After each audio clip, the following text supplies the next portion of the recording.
Hi drivers, I want to talk specifically to those of you who are owner-operators, owner-operator wannabes, or the so-called lease purchase drivers.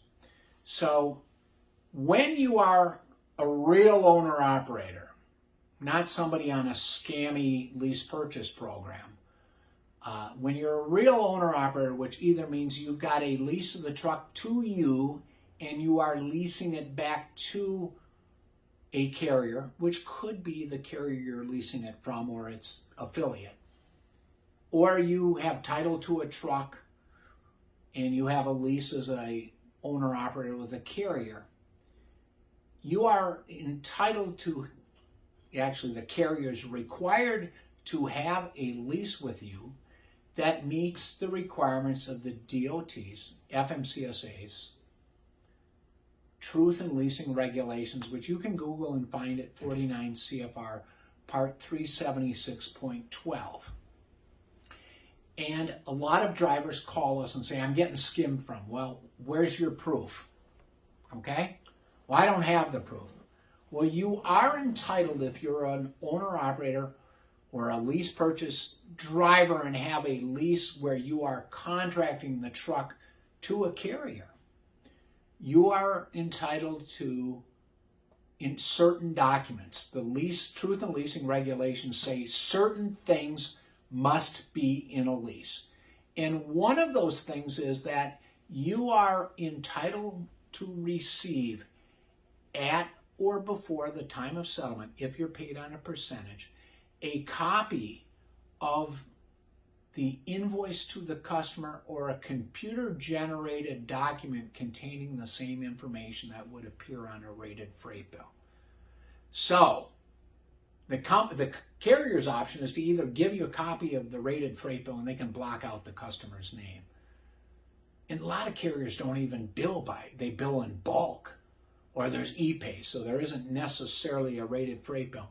Or they can give you a computer-generated document that contains the same information that would appear on a rated freight bill. The computer-generated document containing the same information that would appear on a rated freight bill can be a settlement sheet. But what's on a rated freight bill?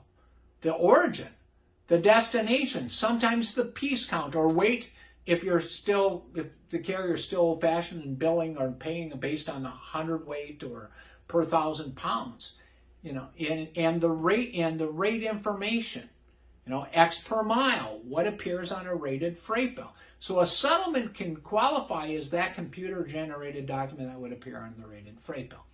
The other thing, that if you are paid on a percentage or even not paid on a percentage, and I'm talking just now about owner-operators or people who have lease programs where they're leasing a truck to a motor carrier, you are also entitled to review the tariffs or contracts or other documents used to calculate the rates on the loads you haul.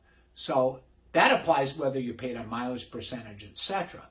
So what you are entitled to receive is a computer-generated document or the invoice to the shipper, broker, etc., or a computer-generated document containing the information that appears on a freight bill.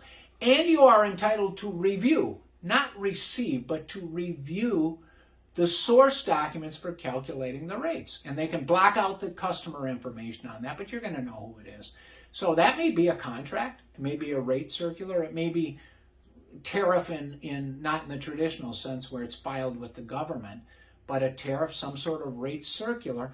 And you are entitled to review those if you're an owner-operator, regardless, or lessor within the meaning of the regulations, regardless of how you're paid. So that is how you are entitled to have transparency to make sure you're not getting screwed if you're an owner-operator or lessor paid on a percentage. Now, what happens if the carrier doesn't comply? And they usually don't. Well, I don't know if they usually don't. We get calls when people don't comply. The carrier's not giving me a copy of the rate con. Well, they don't have to give you a copy of the rate con. They have to let you see it. And then the driver says, well, I called them. They're not letting me see it. You have recourse in the federal courts under certain laws passed when the Interstate Commerce Commission was abolished by President Clinton. They brought forth a provision that allowed a person to bring a private right of action, which means a private lawsuit in federal court to enforce the DOT regulations. There's a lot more involved in that, but what you're entitled to is a copy of the rated freight bill with the customer name blacked out, or a settlement or other computerized document that gives you the information that would appear on the rated freight bill. You are entitled to receive those at or before the time of settlement, and you are entitled to review the source documents used to calculate the rates on the loads you hauled. Thanks for watching. Stay tuned for more valuable information that we have to offer.